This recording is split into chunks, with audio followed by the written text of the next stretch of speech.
j'ai croisé mon cousin Marcus au centre commercial Pionnier Place pendant mes achats de Noël, les bras chargés de sacs de Nike et de la librairie Powell-S. La foule des fêtes tourbillonnait autour de nous tandis qu'une musique festive résonnait dans les couloirs. Enthousiaste à l'idée de notre voyage de réunion de famille à Yellowstone que tout le monde organisait depuis des mois, j'ai souri et demandé quand nous partions enfin. Marcus avait l'air vraiment confus, son visage se plissant comme s'il résolvait un problème de mathématiques complexe. Puis il a lâché la bombe qui a fait voler mon monde en éclats, toute la famille élargie y était allée le mois dernier, sans moi. Mon estomac s'est noué en réalisant que j'avais contribué à hauteur de 4 500 $ au fonds de vacances par l'intermédiaire de ma tante Carole. Resté figé pendant que les acheteurs me frôlaient, j'ai sorti mon téléphone avec des mains tremblantes. Mes doigts tremblaient en composant le numéro de tante Carole, m'éloignant du couloir animé du centre commercial pour me réfugier dans une alcôve plus calme près de l'aire de restauration. L'odeur de plats chinois à emporter et de pizza se mélangeait dans l'air autour de moi, mais je l'ai à peine remarqué tant mon cœur battait à tout rompre contre mes côtes. Carole a répondu à la 3e sonnerie, sa voix joyeuse et insouciante. « Jeffrey, quelle belle surprise de t'entendre, mon chéri. Carole, je viens de croiser Marcus et il a dit que le voyage en famille à Yellowstone avait déjà eu lieu le mois dernier. » Ma voix s'est légèrement brisée sur les derniers mots. Il y eut une pause et je pouvais entendre sa télévision en arrière-plan, diffusant ce qui ressemblait à un jeu télévisé. Quand elle a repris la parole, son ton avait changé pour quelque chose de plus réservé. « Oh, mon chéri, tu n'as pas reçu mes textos sur le changement de plan ? On a dû avancer les dates à cause des rendez-vous chez le médecin de Rose. Je t'ai envoyé plusieurs messages pour tout expliquer. » J'ai frénétiquement fait défiler mon téléphone, vérifiant chaque fil de conversation, chaque message texte des 2 derniers mois. Rien. Pas un seul message sur des changements de date ou de nouveaux plans. Carole, je n'ai aucun texto de toi à ce sujet. Mon téléphone montre que notre dernière conversation remonte à 3 semaines, quand tu as confirmé mon dernier paiement. Une autre pause, plus longue cette fois. Je pouvais l'entendre bouger, peut-être se dirigeant vers une autre pièce. Eh bien, c'est étrange. La technologie de nos jours, tu sais à quel point elle peut être peu fiable. Mais oui, on a dû ajuster le calendrier. Ta grand-mère Rose a pensé que ce serait mieux pour tout le monde si on y allait quand le temps était plus prévisible. Qu'est-il arrivé à mes 4 500 $? Oh, cet argent a servi aux dépenses du groupe, comme nous l'avions prévu. Tout s'est merveilleusement bien passé. La famille a passé un si bon moment à se retrouver. Son évasivité a fait sonner des cloches d'alarme dans ma tête. Carole avait toujours été directe sur les questions financières, organisant les événements familiaux avec une précision militaire depuis aussi longtemps que je me souvienne. Cette réponse vague était complètement hors de son caractère. Quelles dépenses spécifiques ? Les frais de camping dont nous avons discuté n'étaient que d'environ 1 500 $ au total pour tout le groupe. Jeffrey, mon chéri, tu as l'air contrarié. Je pense que tu surréagis à un simple imbroglio d'horaire. Ces choses arrivent dans les grandes familles. L'important, c'est que tout le monde ait passé un moment agréable, et ta contribution a aidé à rendre cela possible. Le ton dédaigneux de sa voix m'a serré la poitrine. J'ai mis fin à l'appel et j'ai immédiatement composé le numéro de ma sœur Emma, qui vivait juste à l'extérieur d'Eugène, près de nos parents. Elle a répondu rapidement, mais sa voix semblait tendue. « Jeff, tout va bien ? Emma, savais-tu que le voyage à Yellowstone avait eu lieu sans moi ? » Le silence s'est étiré si longtemps que j'ai cru que l'appel avait été coupé. Finalement, elle a soupiré profondément. « Jeffrey, je voulais te le dire, mais Rose a fait promettre à tout le monde de ne rien dire. Elle a dit que ça ne ferait que te contrarier inutilement. » Me contrarier, Emma. J'ai payé 4 500 $ pour ce voyage. Je sais, et je me sentais terriblement mal à ce sujet. Mais tu sais comment Rose est quand les gens vont à l'encontre de ses souhaits. Elle a menacé d'exclure quiconque te le dirait des futures réunions de famille. La voix de ma sœur portait une culpabilité sincère, mais aussi de la peur. Rose était la matriarche de la famille depuis le décès de notre grand-père 5 ans plus tôt, et sa parole était essentiellement loi lors des événements familiaux. Pourquoi ai-je été exclu, Emma ? Que ai-je fait de mal ? Une autre longue pause. Quand Emma a repris la parole, sa voix était à peine plus qu'un murmure. Rose a dit que tu traversais trop de choses avec le divorce et le déménagement à Portland. Elle a convaincu tout le monde que tu n'étais pas assez stable émotionnellement pour profiter de vacances en famille et que t'inclure plomberait l'ambiance pour tout le monde. Les mots m'ont frappé comme des coups physiques. Mon divorce avec Sarah avait été finalisé 8 mois plus tôt, et bien que cela ait été difficile, j'allais bien. J'avais une entreprise de design graphique prospère, un bel appartement dans le Pearl District de Portland, et j'avais hâte de renouer avec ma famille. Emma, ce n'est pas vrai. Je vais très bien. J'étais impatient de passer du temps avec tout le monde. Je le sais, Jeff, mais Rose a brossé un tableau différent. Elle a dit que tu l'avais appelé en pleurant à propos de Sarah, parlant de ton sentiment de perte, demandant de l'argent. Rien de tout cela n'était vrai. Je n'avais demandé d'argent à personne dans la famille, et j'avais parlé à Rose exactement 2 fois depuis le divorce, 2 conversations brèves et agréables sur les projets de vacances. As-tu vu toi-même l'un de ces comportements supposés? Non, mais Rose était si précise sur les détails. Elle a dit que tu buvais trop, que tu restais éveillé toute la nuit, que tu appelais des membres de la famille pour te plaindre de tes problèmes. Elle a fait croire que tu faisais une sorte de dépression. Mon esprit s'emballa alors que j'essayais de traiter cette information. Rose avait apparemment construit tout un récit faux sur mon état mental pour justifier mon exclusion du voyage en famille. Emma, où sont-ils restés? On avait prévu de camper à Grand Village. Un autre silence coupable. Ils ont utilisé ton argent pour passer à des chambres à l'Old Faithful Inn. Rose a dit, puisque tu ne viens pas, la famille mérite d'être plus à l'aise. Ils avaient des suites individuelles avec vue sur le geyser. La trahison se faisait plus profonde à chaque révélation. Non seulement j'avais été exclu, mais mon argent avait été utilisé pour offrir à ma famille une expérience de luxe pendant que je faisais des heures supplémentaires dans mon agence de design, croyant que je contribuais à un voyage de camping que nous apprécierions tous ensemble. Ont-ils posté des photos? Oui, mais ils t'ont bloqué pour que tu ne puisses pas les voir sur les réseaux sociaux. Rose a insisté là-dessus aussi. Je me sentais étourdi, debout là dans le centre commercial, entouré de clients faisant leurs achats de Noël, profitant de leur journée pendant que mon monde s'effondrait. La famille avec laquelle j'avais désespérément essayé de rester en contact malgré la distance géographique m'avait délibérément exclu et avait volé mon argent pour financer leur trahison. Emma, j'ai besoin que tu sois complètement honnête avec moi. Depuis combien de temps cela était-il prévu? Depuis septembre. Rose a convoqué une réunion de famille chez elle et a convaincu tout le monde qu'il serait plus gentil pour toi d'y aller sans toi. Elle a dit que tu serais soulagé de ne pas avoir la pression du temps en famille alors que tu te remettais encore de ton divorce. 3 mois. Ils avaient passé 3 mois à planifier mon exclusion tout en continuant à accepter mon argent et à prétendre que tout était normal. Chaque appel téléphonique familial, chaque confirmation de ma contribution avait été une tromperie élaborée. Emma a continué, la voix épaisse de culpabilité. Jeffrey, je suis tellement désolé. Je voulais te le dire, mais j'avais terriblement peur d'être coupé des événements familiaux aussi. Tu sais comment Rose peut être quand quelqu'un la contrarie. Je le savais. Rose contrôlait la dynamique familiale depuis des décennies, mais je n'aurais jamais imaginé qu'elle orchestrerait quelque chose d'aussi cruel et délibéré. Mes mains tremblaient encore alors que je traversais la ville en voiture pour me rendre à l'appartement de mon cousin Brian à Beaverton. Brian avait toujours été un peu un outsider dans la dynamique familiale, travaillant comme spécialiste en informatique et préférant les écrans d'ordinateur aux grandes réunions de famille. Si quelqu'un pouvait me donner des réponses franches sur ce qui s'était réellement passé, ce serait lui. Brian a ouvert la porte de son appartement, vêtu d'un t-shirt, des blazers délavés et d'un jean, ses cheveux bruns bouclés en désordre d'avoir passé ses mains dedans. Son expression est immédiatement passée de la surprise à l'inquiétude en voyant mon visage. Jeffrey, qu'est-ce qui ne va pas? On dirait que quelqu'un est mort. Peut-être que quelque chose est mort. Je peux entrer? J'ai besoin de savoir ce que tu sais sur le voyage à Yellowstone.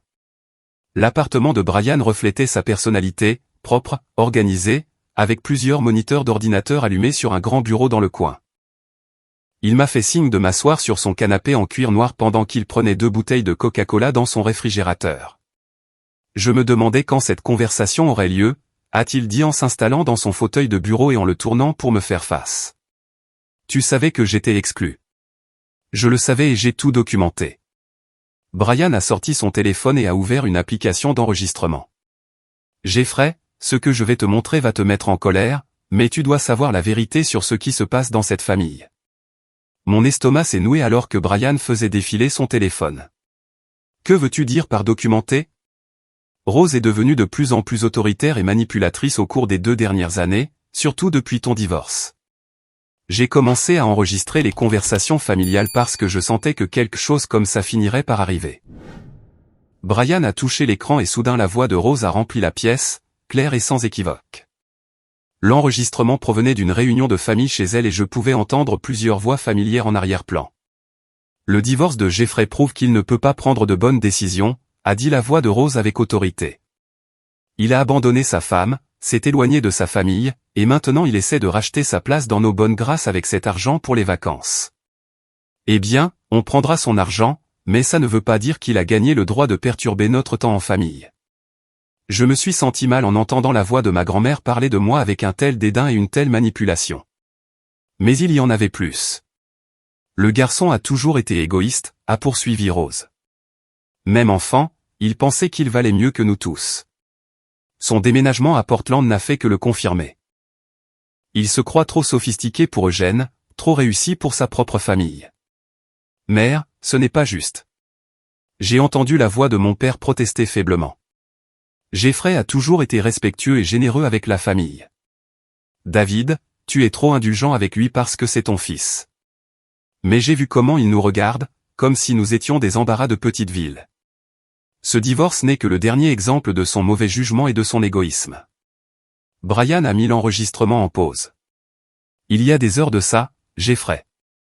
Elle a systématiquement empoisonné la famille contre toi pendant des mois, montant un dossier pour ton exclusion. Pourquoi ferait-elle ça? Le contrôle. Rose a toujours eu besoin d'être au centre des décisions familiales, et tu représentes une menace pour cela parce que tu es indépendant et que tu as réussi. Tu n'as pas besoin d'elle financièrement ou émotionnellement, ce qui l'a fait se sentir inutile.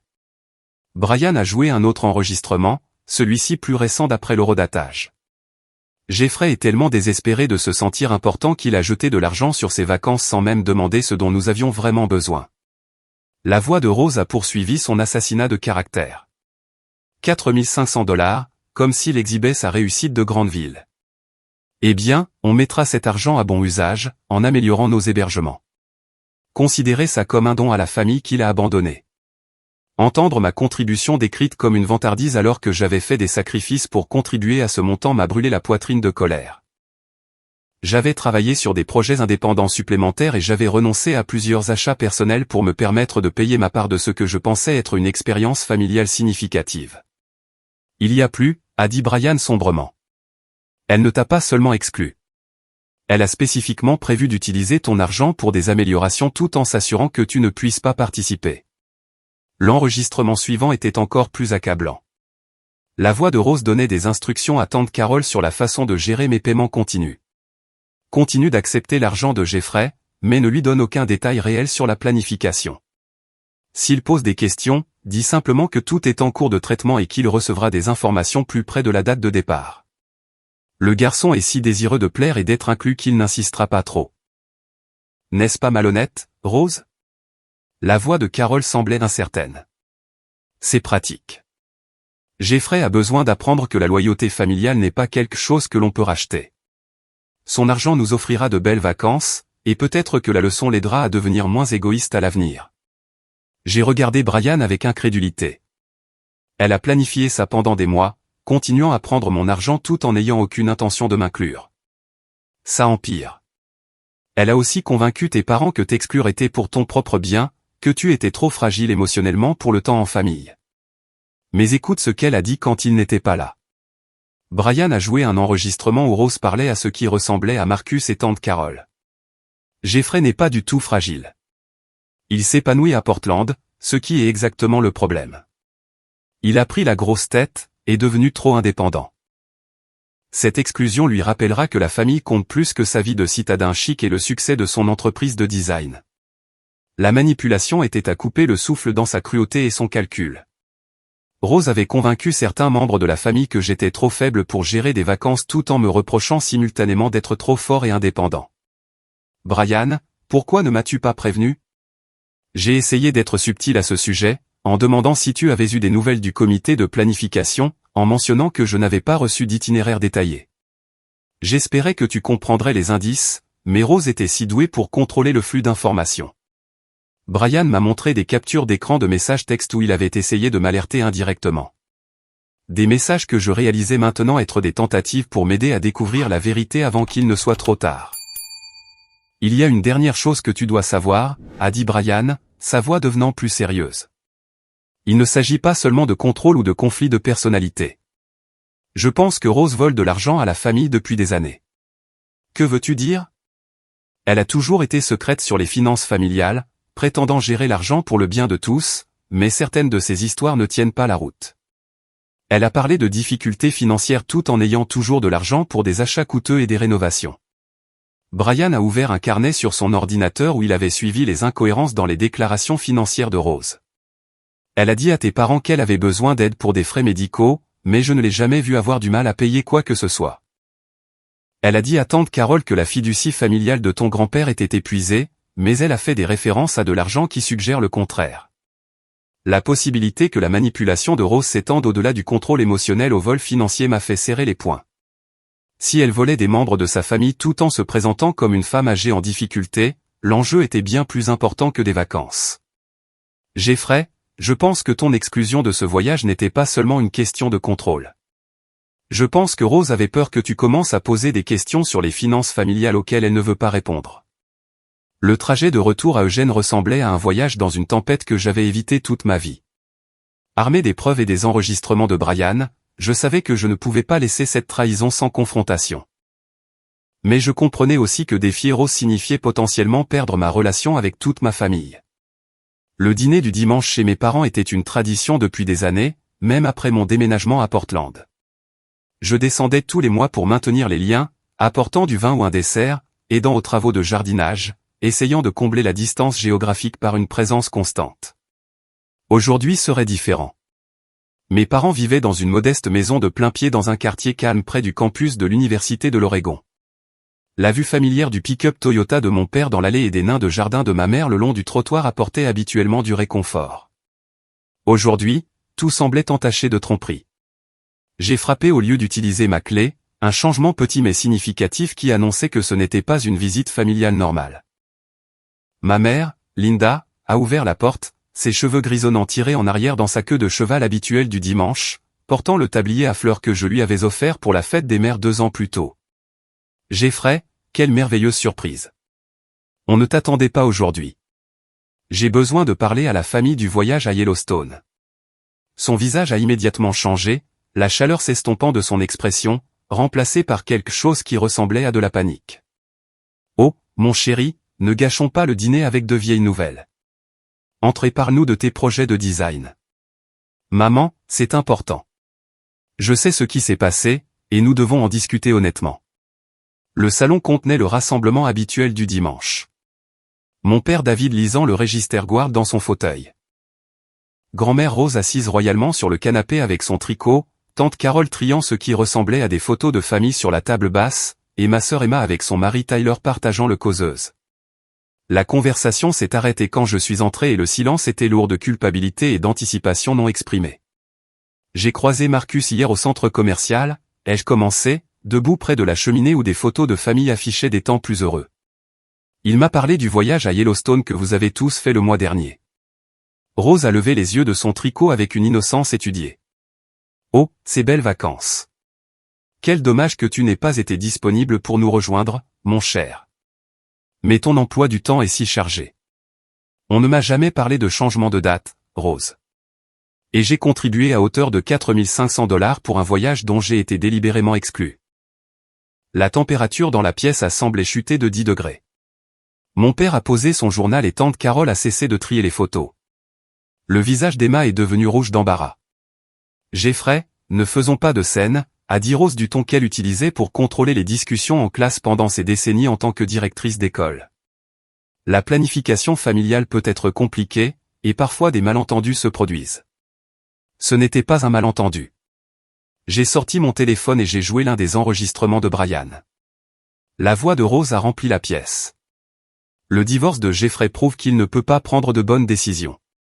Il a abandonné sa femme, s'est éloigné de sa famille, et maintenant il essaie de racheter sa place dans nos bonnes grâces avec cet argent pour les vacances. La réaction a été immédiate et révélatrice. Mes parents avaient l'air choqués. Tante Carole a couvert sa bouche de sa main, et Emma a commencé à pleurer. Mais Rose n'a montré ni honte ni remords. Au lieu de cela, son expression s'est durcie en quelque chose de froid et de calculateur. Alors, Brian a enregistré des conversations familiales privées. C'est typique de ce garçon antisocial de violer l'intimité familiale. Rose, tu as systématiquement menti sur mon caractère pour justifier le vol de mon argent et mon exclusion d'un événement familial que j'ai aidé à financer. Je n'ai menti sur rien. J'ai partagé mes préoccupations légitimes concernant ta stabilité émotionnelle et tes capacités de prise de décision. Quelles préoccupations? Basées sur quelles preuves? Rose a posé son tricot et m'a regardé droit dans les yeux avec l'autorité qu'elle avait exercée sur les élèves et les membres de sa famille pendant des décennies. Tu as abandonné ton mariage au lieu de surmonter les difficultés. Tu t'es éloigné de ta famille pour poursuivre des objectifs de carrière égoïstes. Tu as jeté de l'argent sur ces vacances comme si tu achetais ton retour dans nos affections. Ce sont des faits, pas des mensonges. Je n'ai pas abandonné mon mariage. Sarah et moi avons divorcé parce que nous voulions des choses différentes de la vie. J'ai déménagé à Portland parce que j'y avais de meilleures opportunités de carrière. Et j'ai contribué à des vacances en famille parce que je voulais passer du temps avec les gens que j'aime. C'est ton interprétation, Jeffrey. Mais ton comportement au cours de la dernière année a montré un mauvais jugement et de l'égoïsme. Mon père a finalement pris la parole, la voix incertaine. Mère, peut-être devrions-nous en discuter plus calmement. David, ton fils m'accuse de mensonge et de vol. Je ne tolérerai pas le manque de respect d'un garçon qui a prouvé qu'il valorise son indépendance plus que ses responsabilités familiales. La conversation tournait exactement comme Rose l'avait prévu, elle se positionnant comme la victime de mes accusations plutôt que d'aborder la trahison réelle. Mais j'avais d'autres preuves. Rose, j'ai des enregistrements de toi donnant des instructions à Carole de continuer à prendre mon argent tout en n'ayant aucune intention de m'inclure dans le voyage. Tu as appelé ça un don du membre de la famille que j'ai abandonné. Le masque de Rose a légèrement glissé, révélant la colère sous sa victimisation étudiée. Et si c'était le cas? Tu avais besoin d'apprendre que la loyauté familiale n'est pas quelque chose que l'on peut acheter. Ton argent a offert de belles vacances au reste d'entre nous, ce qui est plus que ce que tu méritais après nous avoir ignorés pendant des mois. Je n'ai jamais ignoré personne. J'appelle, je rends visite. J'ai essayé de rester en contact malgré les 3 heures de route. Les appels téléphoniques obligatoires et les visites mensuelles par devoir ne sont pas la même chose qu'un véritable engagement familial, Jeffrey. La cruauté de sa voix a choqué tout le monde dans la pièce. Ce n'était pas la grand-mère aimante qu'elle présentait au monde extérieur. C'était quelqu'un qui avait délibérément blessé un membre de sa propre famille et qui se sentait justifié de le faire. Ma mère a finalement trouvé sa voie.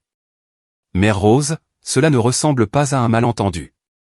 On dirait que Jeffrey a été délibérément exclu. Linda, ton fils avait besoin d'une leçon d'humilité.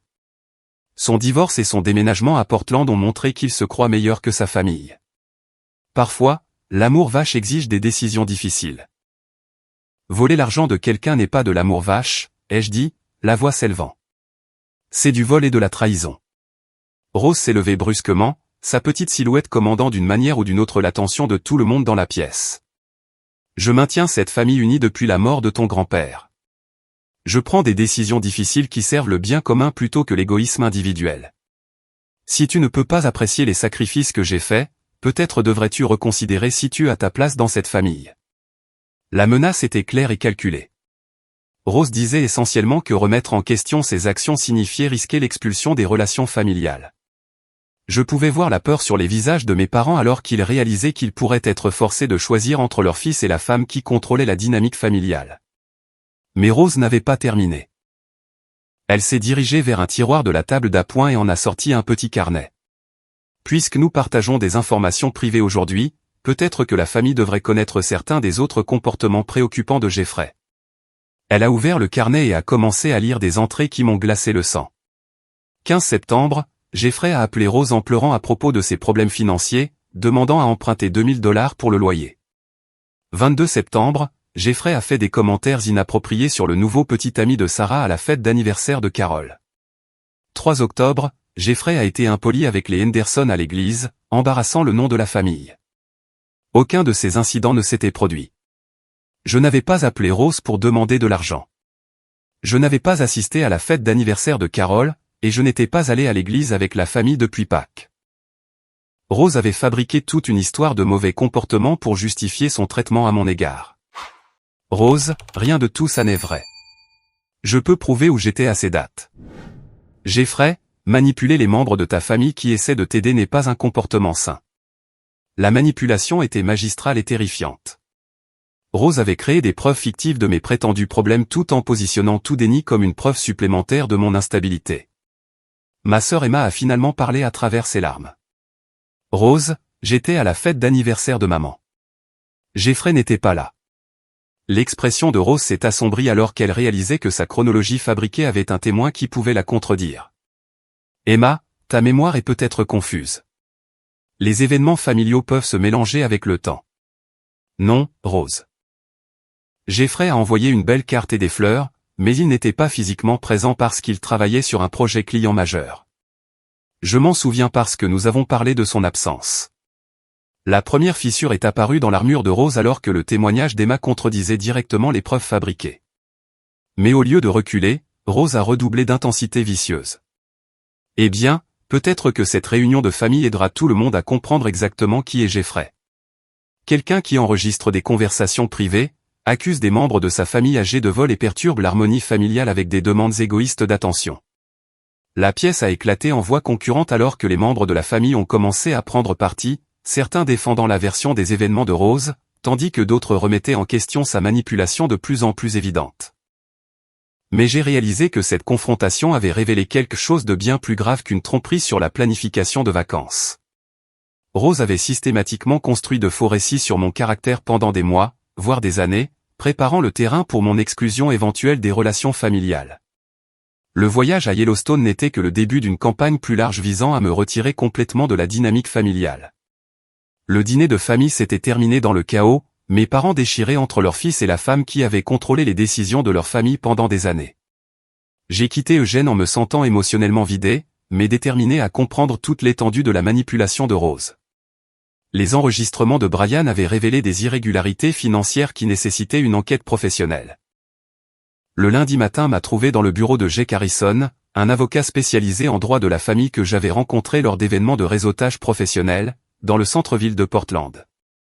Le bureau de Jake surplombait la rivière Willamette avec des fenêtres allant du sol au plafond qui, normalement, m'auraient impressionné.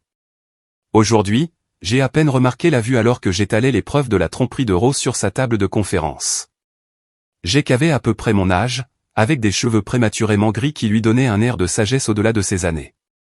Il s'était bâti une réputation en traitant des litiges financiers familiaux complexes, en particulier des cas impliquant des abus envers les personnes âgées et la manipulation d'héritage. Jeffrey, ce que tu décris ressemble à de l'exploitation financière, pouvant même atteindre le niveau de la fraude criminelle, a dit Jake après avoir examiné les enregistrements de Brian et ma documentation financière. Mais je soupçonne qu'il y a plus dans cette histoire que de l'argent de vacances. Que veux-tu dire ? Les schémas de comportement de ta grand-mère suggèrent quelqu'un qui manipule les finances familiales depuis bien plus longtemps que ce simple voyage. Le niveau de contrôle et de secret que tu décris se développe généralement sur des années, pas des mois.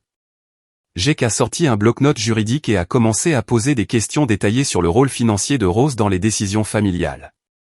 Au fur et à mesure que je répondais, un schéma inquiétant est apparu. Rose était l'unique exécutrice testamentaire de la succession de mon grand-père depuis son décès 5 ans plus tôt. Elle contrôlait l'accès à tout héritage ou fonds fiduciaire, affirmant que la succession avait été plus petite que prévu et que la plupart des actifs avaient été consommés par les frais médicaux et les dernières dispositions. Elle avait convaincu mes parents de lui donner une procuration sur leurs finances, affirmant que cela faciliterait la planification successorale à mesure qu'il vieillirait.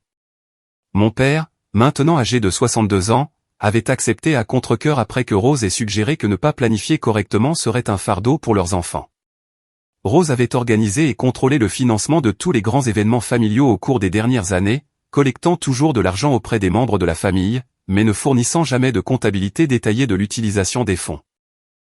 Jeffrey, je pense que nous devons faire appel à un expert comptable judiciaire pour examiner plus en détail la situation financière de ta famille. Ce que tu décris suggère des abus financiers systématiques. Est-ce vraiment nécessaire ? Je veux juste récupérer l'argent de mes vacances et des excuses. Fais-moi confiance sur ce point. Le comportement de ta grand-mère indique quelqu'un qui mène une manipulation financière à long terme. Si nous avons raison, cet incident de vacances n'est que la pointe de l'iceberg. Jack a recommandé Patricia Chen, une experte comptable judiciaire spécialisée dans les cas de fraude financière familiale. En 3 jours, Patricia avait commencé une analyse complète des dossiers financiers disponibles liés à la gestion de l'argent familial par Rose. Les résultats étaient stupéfiants.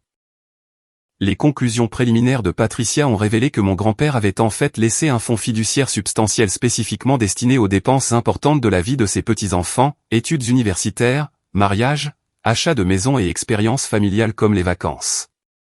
La fiducie contenait plus de 80 000 $ lorsque Rose en a pris le contrôle. Selon ses dossiers de succession, votre grand-mère était censée distribuer des fonds de cette fiducie lorsque les petits-enfants atteignaient certains jalons ou vivaient des événements de vie admissibles, a expliqué Patricia lors de notre réunion dans le bureau de Jack. Votre divorce et les vacances en famille auraient été admissibles à des distributions. Combien aurait dû être disponible? Sur la base de la valeur initiale de la fiducie et de rendements d'investissement prudents, il devrait y avoir environ 95 000 $ disponibles aujourd'hui. Mais votre grand-mère a déclaré au tribunal des successions que la fiducie avait été épuisée par les derniers frais médicaux de votre grand-père. A-t-elle vraiment été épuisée? C'est là que les choses deviennent intéressantes. Les frais médicaux que Rose a déclarés ne correspondent pas au dossier d'assurance ou au relevé de facturation de l'hôpital que j'ai pu consulter. Elle semble avoir fabriqué d'importants coûts médicaux pour justifier l'épuisement de la fiducie. Patricia m'a montré une feuille de calcul complexe comparant les dépenses déclarées par Rose au coût réel documenté. Les écarts étaient énormes et systématiques. Où est passé l'argent en réalité? D'après les relevés bancaires que j'ai obtenus par assignation, votre grand-mère a utilisé les fonds de la fiducie pour des dépenses personnelles au cours des 5 dernières années, rénovation domiciliaire, achat de luxe, voyages de vacances et retraits en espèces qui ne peuvent être justifiés par des dépenses légitimes. L'ampleur du vol était à couper le souffle. Rose avait volé la quasi-totalité de l'héritage que mon grand-père avait destiné à ses petits-enfants tout en convainquant la famille qu'elle était en difficulté financière et avait besoin de leur soutien. Mais Patricia avait découvert quelque chose d'encore plus inquiétant. Jeffrey, la manipulation financière de votre grand-mère s'étend au-delà du fonds fiduciaire.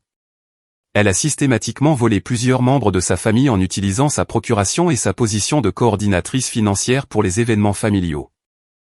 Patricia a présenté des preuves montrant que Rose avait retiré de l'argent des comptes de retraite de mes parents sans autorisation, en utilisant des signatures falsifiées et des documents falsifiés.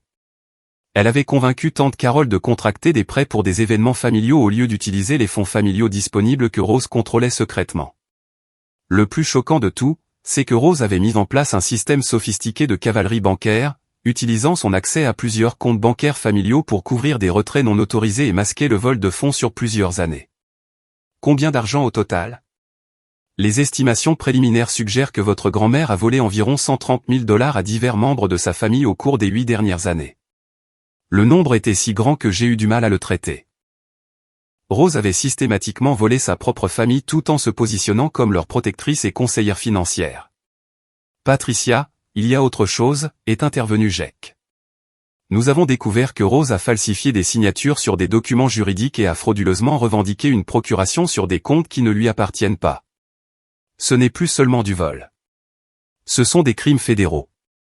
L'enquête avait révélé des preuves que Rose avait intercepté le courrier envoyé aux membres de sa famille, les empêchant de recevoir des relevés bancaires et des documents financiers qui auraient révélé sa manipulation. Elle avait convaincu plusieurs membres de sa famille que leurs difficultés financières étaient dues à de mauvaises performances du marché ou à des dépenses imprévues alors qu'en réalité, elle volait leur argent. Pourquoi personne n'a rien remarqué, ai-je demandé. Votre grand-mère est extrêmement sophistiquée dans ses techniques de manipulation, a expliqué Patricia. Elle a manipulé les membres de sa famille au sujet de leur situation financière, les convainquant que remettre en question sa gestion blesserait ses sentiments ou nuirait aux relations familiales. Elle a utilisé la manipulation émotionnelle pour empêcher la surveillance financière.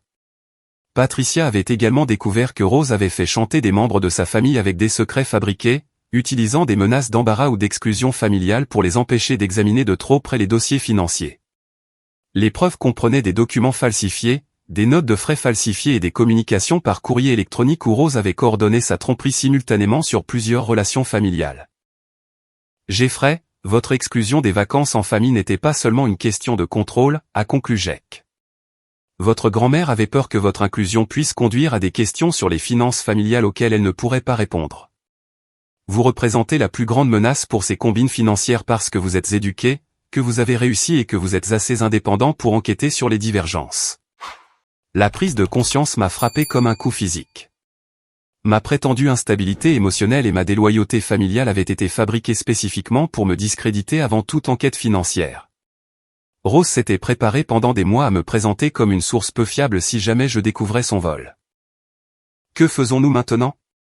Nous présentons ces preuves au bureau du procureur et nous engageons des poursuites pénales pour fraude financière, faux et usage de faux, et abus de faiblesse sur personnes âgées, a répondu Jake d'un air sombre. Votre grand-mère a dirigé une entreprise criminelle ciblant les membres de sa propre famille. Travailler avec Jake et Patricia au cours des semaines suivantes, c'était comme excaver une scène de crime qui avait été soigneusement enterrée pendant des années. Chaque jour apportait de nouvelles découvertes sur l'étendue de la manipulation financière de Rose, et chaque révélation me faisait remettre en question tout ce que j'avais cru sur mes relations familiales. L'analyse forensique de Patricia s'était étendue pour inclure les relevés bancaires, les documents fiscaux et les dépôts légaux couvrant l'ensemble des 5 années écoulées depuis la mort de mon grand-père. La nature sophistiquée de la fraude de Rose est devenue plus claire avec chaque élément de preuve. Jeffrey, votre grand-mère a mis en place ce qui équivaut à une pyramide de Ponzi au sein de votre propre famille, a expliqué Patricia lors d'une de nos réunions de suivi hebdomadaire. Elle a volé un membre de la famille pour couvrir le vol d'un autre, tout en maintenant la façade qu'elle gérait l'argent de tout le monde avec compétence et honnêteté. La chronologie détaillée que Patricia avait construite était dévastatrice. Rose avait commencé modestement, prenant de petites sommes du fonds fiduciaire pour couvrir ce qu'elle prétendait être des déficits temporaires dans ses finances personnelles. Mais le vol s'était considérablement intensifié au fil du temps, à mesure qu'elle devenait plus confiante dans sa capacité à manipuler les membres de sa famille et à éviter d'être détectée. Le schéma montre une progression classique de l'abus financier, a ajouté Jake. Elle a commencé par une prise rationalisée, se convainquant qu'elle méritait une compensation pour la gestion des finances familiales. Puis elle est passée au vol pur et simple quand elle a réalisé que personne ne vérifiait son travail de près. Patricia m'a montré un organigramme complexe retraçant les mouvements d'argent entre les différents comptes familiaux sous le contrôle de Rose. La toile de manipulation était stupéfiante par sa complexité et cruelle dans sa sélection de cibles. Elle a particulièrement ciblé les membres de la famille qui lui font le plus confiance, a noté Patricia. Vos parents, tante Carole et même certains de vos cousins ont été systématiquement victimes parce qu'ils croyaient en son intégrité et sa compétence. L'enquête avait révélé que Rose avait créé de fausses factures pour des événements familiaux, gonflant les coûts de milliers de dollars et gardant la différence. Le voyage à Yellowstone n'était que l'exemple le plus récent de ce schéma, où elle avait collecté de l'argent auprès des membres de la famille pour des frais de camping, mais avait utilisé ces fonds pour des hébergements de luxe tout en excluant les contributeurs qui pourraient poser des questions. Mais Patricia avait découvert quelque chose d'encore plus sinistre. Rose avait délibérément créé des problèmes financiers pour les membres de sa famille afin de se positionner comme leur sauveur. Elle a convaincu votre tante Carole de contracter un prêt hypothécaire pour des urgences familiales alors qu'elle contrôlait secrètement le compte d'épargne de Carole, a expliqué Patricia. Puis elle a proposé d'aider Carole à gérer les remboursements du prêt, ce qui lui a donné accès à encore plus d'argent de Carole. La manipulation psychologique était aussi sophistiquée que la fraude financière. Rose avait systématiquement sapé la confiance des membres de sa famille dans leur propre jugement financier tout en se positionnant comme la seule personne compétente pour gérer l'argent familial. Jake avait fait appel à la détective Sarah Williams de l'unité des crimes financiers pour examiner les preuves que nous avions compilées. La détective Williams était spécialisée dans les cas complexes de fraude familiale et avait déjà vu des schémas similaires. C'est l'un des cas d'abus financier familial les plus complets que j'ai rencontrés, a déclaré la détective Williams lors de notre réunion au bureau de Jake. La suspecte a dirigé une entreprise criminelle sophistiquée sur plusieurs années, ciblant des membres de sa famille vulnérables par le biais de la manipulation émotionnelle combinée à la fraude financière. La détective Williams a expliqué que les crimes de Rose étaient particulièrement graves car ils impliquaient des éléments d'abus envers les personnes âgées combinés à une fraude financière organisée. Les documents falsifiés et l'interception du courrier ont élevé les accusations à la juridiction fédérale. Nous envisageons des accusations potentielles, notamment de fraude postale, d'exploitation financière de personnes adultes vulnérables, de faux et usage de faux, de vol d'identité et de crimes financiers organisés, a poursuivi la détective Williams. Si elle est reconnue coupable de tous les chefs d'accusation, elle pourrait encourir une peine de prison importante. L'enquête avait également révélé des preuves que Rose avait fait des recherches sur la façon de cacher de l'argent à l'étranger et s'était renseignée sur la possibilité de prendre sa retraite dans des pays sans traité d'extradition avec les États-Unis. Elle n'avait pas seulement volé de l'argent. Elle se préparait à fuir avec les fonds volés. Détective Williams, à quoi devons-nous nous attendre lorsque nous la confronterons à ces preuves? Ai-je demandé. Sur la base de cas similaires, elle niera probablement tout au début, puis essaiera de minimiser la portée de ses actions, et enfin tentera de justifier son comportement comme étant pour le bien de la famille.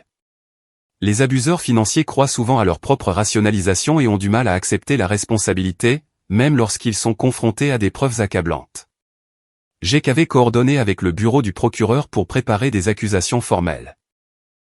L'ampleur des preuves était devenue si grande que les procureurs envisageaient de faire appel aux autorités fédérales pour traiter les aspects de l'affaire qui traversaient les frontières des États. « Jeffrey, il y a autre chose que tu dois savoir, » a dit Jake, sérieusement. « Nous avons découvert que ta grand-mère prévoyait de quitter l'État de façon permanente. Elle a liquidé des actifs cachés et a pris des dispositions qui suggèrent qu'elle se préparait à disparaître avec l'argent familial volé. Patricia m'a montré des dossiers indiquant que Rose avait converti des fonds volés en chèques de banque et en mandat poste, une préparation classique à la fuite financière. Elle s'était également renseignée sur la vente rapide de sa maison et avait fait des recherches sur des communautés de retraités en Arizona qui ne nécessitaient pas de vérifications approfondies des antécédents. Elle planifie cela depuis des mois, voire des années, a poursuivi Patricia.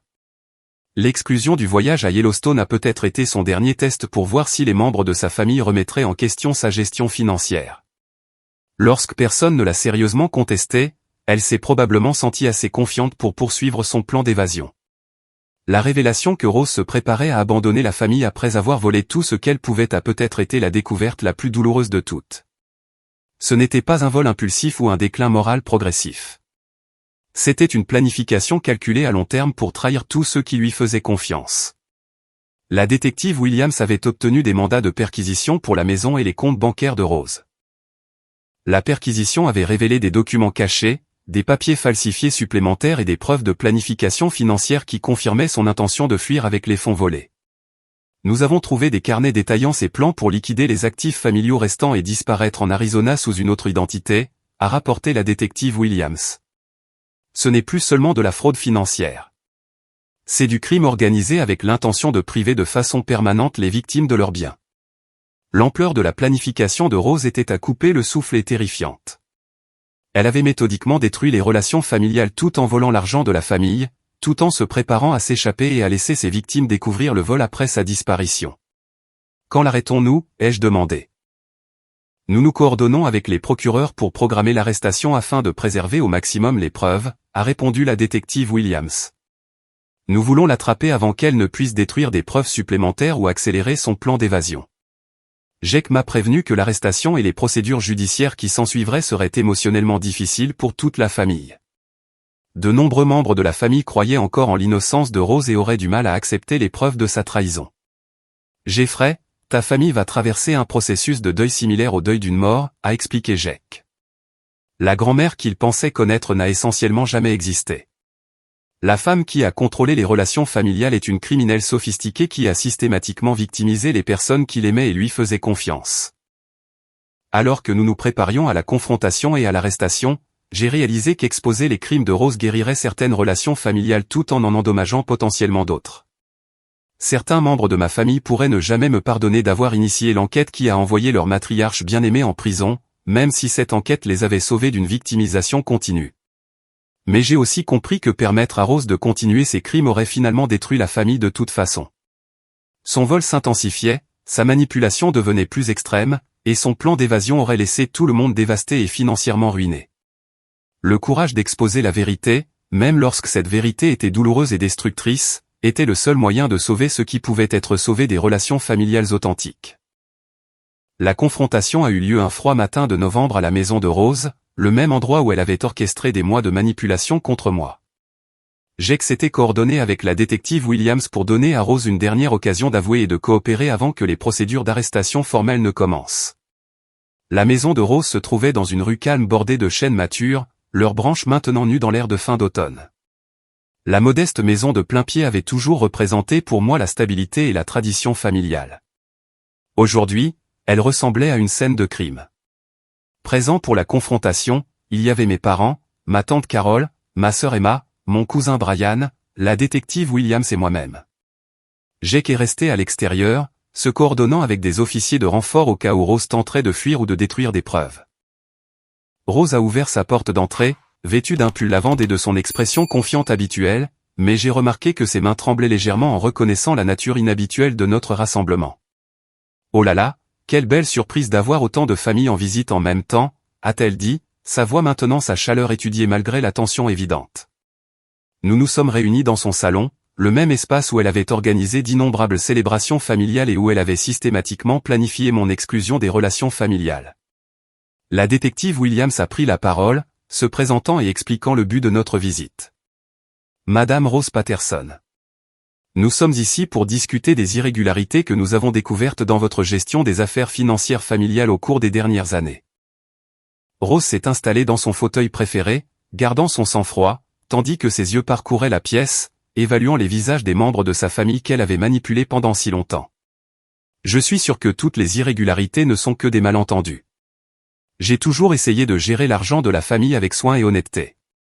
La détective Williams a présenté un dossier contenant les preuves clés que Patricia avait compilées, relevés bancaires, documents falsifiés et analyses détaillées du vol systématique que Rose avait perpétré.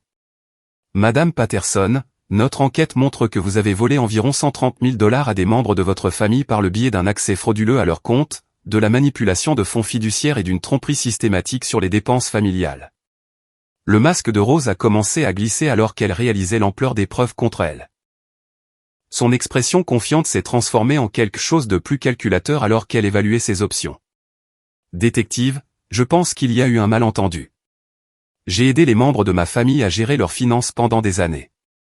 Parfois, la comptabilité peut être déroutante pour les gens qui ne comprennent pas les arrangements financiers complexes.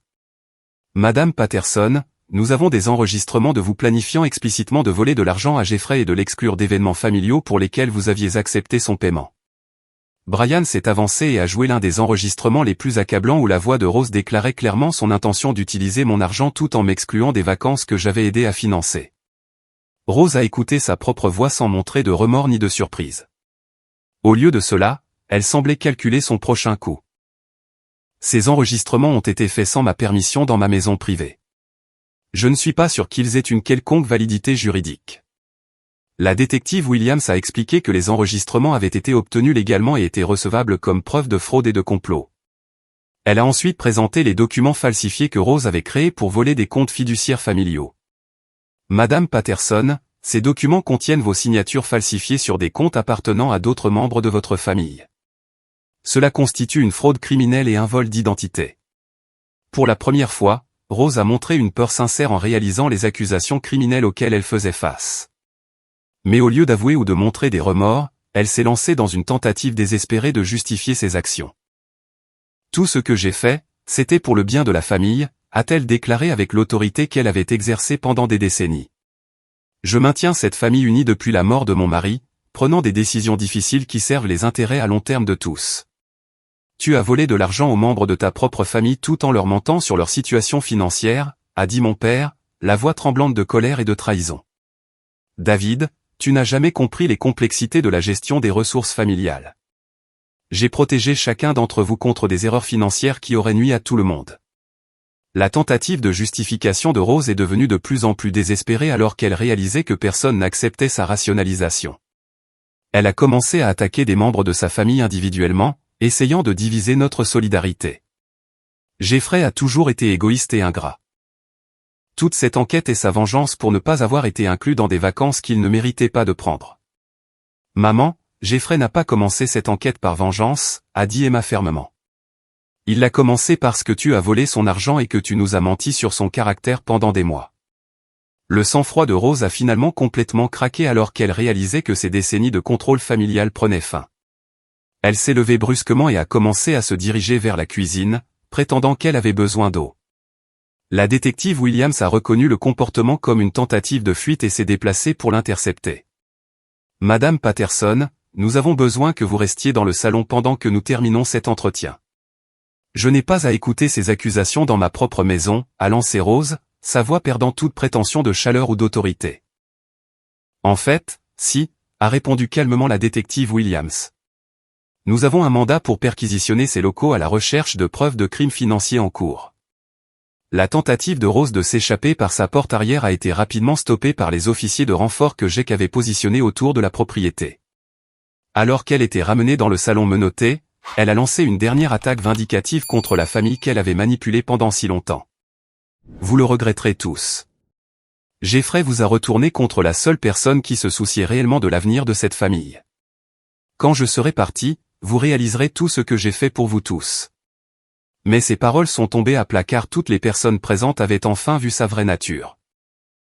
La figure de grand-mère aimante avait été remplacée par quelqu'un de désespéré, de manipulateur et de complètement dépourvu de remords pour le mal qu'elle avait causé. Alors que la détective Williams lisait à Rose ses droits et la conduisait à la voiture de patrouille, ma mère s'est effondrée en larmes. Non pas de tristesse pour l'arrestation de Rose, mais de soulagement d'avoir enfin compris la vérité sur des années de dysfonctionnement familial. Jeffrey, je suis tellement désolé, sanglota-t-elle. Elle nous a convaincus que tu étais le problème alors que c'était elle qui détruisait nos relations familiales.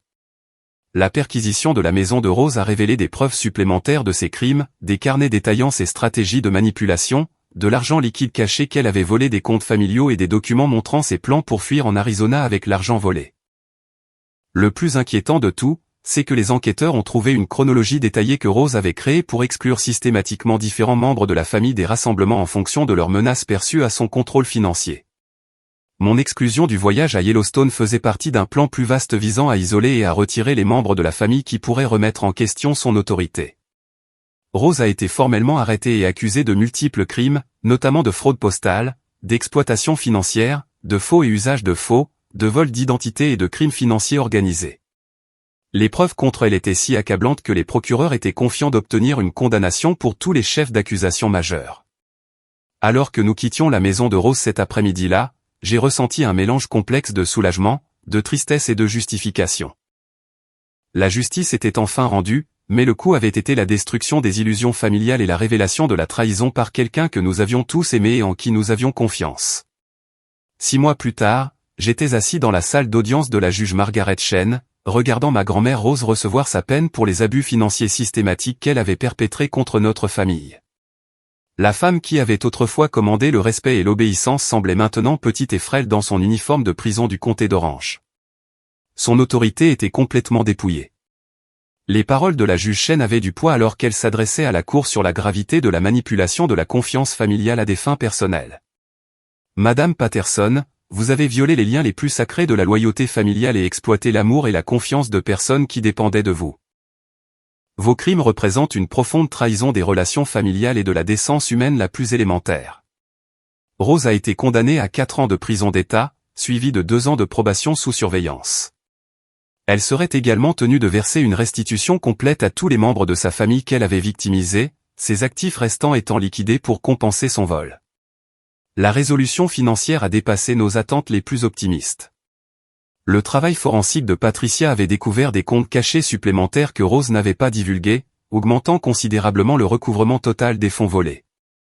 Le fonds fiduciaire que mon grand-père avait établi pour ses petits-enfants a été entièrement restauré avec les intérêts courus, fournissant à chacun de nous 22 000 $. J'ai reçu mes 4 500 $ initiaux avec intérêts et pénalités, plus une compensation supplémentaire provenant des actifs saisis de Rose pour les dommages émotionnels causés par sa manipulation. Les fonds de retraite de mes parents ont été entièrement restaurés, les dettes de Carole ont été éliminées et le fonds d'études des enfants d'Emma a été rétabli à un niveau plus élevé que jamais. Mais la guérison émotionnelle s'est avérée bien plus précieuse que toute reprise financière. Les séances de thérapie familiale que Jake avait recommandées nous ont aidés à traiter le deuil complexe de la perte de quelqu'un qui n'avait en fait jamais existé. La figure de grand-mère aimante avait été une fabrication élaborée conçue pour faciliter la manipulation et le vol. Ma relation avec mes parents a subi une transformation complète alors que nous surmontions les dommages causés par la manipulation de Rose. Mon père, David, a lutté contre une culpabilité intense d'avoir cru à des histoires fabriquées sur mon caractère et d'avoir laissé sa peur de Rose l'emporter sur ses instincts parentaux. Jeffrey, je t'ai manqué en tant que père, a-t-il dit lors d'une séance de thérapie particulièrement émouvante. Je savais au fond de mon cœur que les histoires de Rose sur ton comportement ne correspondaient pas au fils que j'avais élevé, mais j'étais trop lâche pour contester sa version des événements. Ma mère, Linda, a révélé qu'elle s'était toujours sentie mal à l'aise avec les commentaires de plus en plus négatifs de Rose sur mon caractère, mais qu'elle avait été convaincue que me soutenir détruirait l'unité familiale. Elle a partagé que Rose avait systématiquement sapé sa confiance en son propre jugement, la convainquant que remettre en question l'évaluation de Rose prouverait qu'elle était naïve et facilement manipulable. Rose m'a fait sentir que je ne pouvais pas faire confiance à mes propres instincts concernant mon propre fils, a expliqué Linda en larmes. Elle m'a convaincu que te défendre ne ferait qu'encourager tes prétendus problèmes et te ferait du mal à long terme. La thérapie familiale nous a aidés à comprendre comment les manipulateurs sophistiqués utilisent le levier émotionnel et la peur pour contrôler les perceptions et les comportements de leurs victimes. Rose avait mené une campagne de manipulation psychologique de manuel qu'il aurait été difficile pour quiconque de reconnaître en la vivant de l'intérieur. Emma est devenue ma plus grande avocate alors qu'elle reconnaissait à quel point la manipulation de Rose avait endommagé sa relation avec son frère. Elle a admis que Rose l'avait convaincue que je méprisais la famille et que je ne valorisais pas le maintien de relations étroites avec eux. Rose m'a dit que tu pensais que nous étions tous des embarras de petite ville et que ton succès t'avait rendu arrogant, a avoué Emma. Elle a fait croire que tu ne faisais que suivre les mouvements des relations familiales par obligation plutôt que par affection sincère. Brian est sorti de l'expérience comme mon plus proche allié familial, ayant fourni les preuves cruciales qui ont rendu la justice possible. Notre expérience commune de survie à la manipulation familiale a créé un lien plus fort que les relations de cousins typiques. Le courage de Brian à documenter le comportement de Rose, malgré le risque personnel, avait finalement sauvé toute notre famille d'une victimisation continue. La dynamique de la famille élargie a changé de façon spectaculaire alors que les membres ont commencé à communiquer directement au lieu de passer par le filtre manipulateur de Rose. Mon cousin Marcus a admis qu'il avait toujours respecté mon indépendance et mon succès professionnel, mais qu'il avait été convaincu par Rose qu'exprimer son admiration serait déloyal envers les membres de la famille qui étaient restés plus près de chez eux. Rose a fait croire que louer tes réalisations revenait à critiquer les choix de tout le monde, a expliqué Marcus. Elle nous a convaincus que la loyauté familiale exigeait de maintenir tout le monde au même niveau, ce qui signifiait en réalité de maintenir tout le monde sous son contrôle. La guérison la plus profonde est venue lorsque mes parents m'ont demandé de les aider à planifier un nouveau voyage en famille à Yellowstone, cette fois en incluant tout le monde et financé par l'argent de la fiducie restaurée. Au début, j'ai hésité à cause des associations douloureuses avec la trahison précédente, mais j'ai réalisé que créer de nouveaux souvenirs positifs était essentiel pour aller de l'avant. Le nouveau voyage à Yellowstone est devenu une célébration de la guérison familiale et des relations authentiques. J'ai pris l'initiative de planifier des activités qui aideraient tout le monde à se sentir inclus et valorisé, créant délibérément des expériences qui honoraient à la fois les intérêts individuels et les liens familiaux. Nous avons passé 5 jours à explorer les mêmes paysages où j'avais été exclu. Mais cette fois, chaque moment était imprégné d'une véritable appréciation de la compagnie des uns et des autres. L'expérience de la randonnée ensemble à travers le Grand Canyon de Yellowstone et de l'observation de l'éruption d'Old Faithful est devenue un puissant symbole de la résilience et de la capacité de guérison de notre famille. Lors d'une soirée tranquille autour de notre feu de camp à Grand Village, mon père s'est approché de moi, les larmes aux yeux. « Jeffrey, je veux que tu saches à quel point je suis fier de ce que tu es devenu, et combien je suis désolé d'avoir laissé quiconque me convaincre du contraire. Tu as montré plus de courage et d'intégrité dans cette situation que je n'en ai montré depuis des années. Ce moment de connexion sincère m'a semblé plus précieux que n'importe quelle somme d'argent récupérée. La reconnaissance de mon père qu'il avait été manipulé, combinée à sa reconnaissance de mon caractère et de mes réalisations, a guéri des blessures que je n'avais même pas réalisées qu'elles saignaient encore. L'expérience a transformé mon approche de toutes les relations, car j'ai appris à faire confiance à mon instinct concernant les comportements toxiques et à valoriser l'authenticité plutôt que le maintien de la paix. Ma confiance en mon propre jugement a considérablement augmenté, car j'ai compris que la critique que j'avais intériorisée était basée sur des informations fabriquées destinées à me contrôler et à me manipuler. Mon entreprise de design graphique a prospéré alors que j'appliquais les leçons sur l'authenticité et l'établissement de limites à mes relations professionnelles. Les clients ont réagi positivement à ma confiance accrue à défendre une vision créative et à définir des attentes claires concernant la portée des projets et les conditions de paiement. 1 an après la condamnation de Rose, j'ai reçu une lettre d'elle en prison, tentant de me manipuler pour que je lui rende visite et lui fournisse un soutien financier pour son compte de cantine. Au lieu de me sentir coupable ou en conflit, je n'ai ressenti que de la pitié pour quelqu'un dont le besoin de contrôle avait finalement détruit ses relations avec tout ce qu'elle prétendait aimer. Je n'ai pas répondu à la lettre, mais je l'ai gardé comme un rappel de l'importance de maintenir des limites saines avec les personnes qui voient les relations comme des opportunités de manipulation plutôt que de connexion sincère. La scène finale de notre parcours de guérison a eu lieu dans mon nouvel appartement à Portland, où j'ai organisé mon premier dîner de famille depuis mon divorce. Mes parents, la famille d'Emma, Brian, Marcus et tante Carole se sont réunis autour de ma table à manger, partageant des histoires et des rires sans aucune arrière-pensée de manipulation ou d'agenda caché. En regardant autour de la table, j'ai réalisé qu'exposer les crimes de Rose avait finalement offert à ma famille le plus grand cadeau possible. L'opportunité de construire des relations basées sur la vérité, le respect mutuel et une affection sincère plutôt que sur la peur et le contrôle. Parfois, la chose la plus aimante que l'on puisse faire pour les gens que l'on aime est d'exposer les mensonges qui empoisonnent leurs relations, même si cette exposition est douloureuse et difficile. Le courage de défendre la vérité, même contre la pression familiale, avait finalement sauvé non seulement mon propre bien-être émotionnel, mais avait libéré toute ma famille d'une dynamique toxique qui nous détruisait lentement tous. Brian a levé son verre pour un toast qui a parfaitement résumé notre parcours.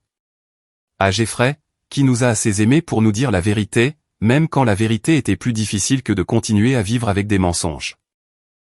Alors que nous faisions teinter nos verres autour de ma table, j'ai compris que les vrais liens familiaux sont construits sur l'authenticité, le soutien mutuel et des valeurs partagées plutôt que sur l'obligation, la peur ou la manipulation. La famille que j'avais toujours voulu n'avait pas été détruite en exposant les crimes de Rose. Elle avait été créée pour la première fois grâce au courage d'exiger l'honnêteté et le respect dans nos relations les uns avec les autres. Avez-vous déjà vécu une situation où le fait de vous affirmer a révélé des problèmes plus profonds qui devaient être abordés? Parfois, les conflits les plus difficiles conduisent à la croissance et à la guérison les plus significatives. J'adorerais entendre vos réflexions sur la dynamique familiale et l'importance des relations authentiques dans les commentaires ci-dessous. Si cette histoire a résonné en vous, veuillez lui donner un j'aime et vous abonner pour plus d'histoires de la vie réelle sur la façon de surmonter la trahison et de trouver de la force dans des situations difficiles. Partagez ceci avec quelqu'un qui pourrait avoir besoin d'entendre qu'il a le droit d'exiger l'honnêteté et le respect dans ses relations.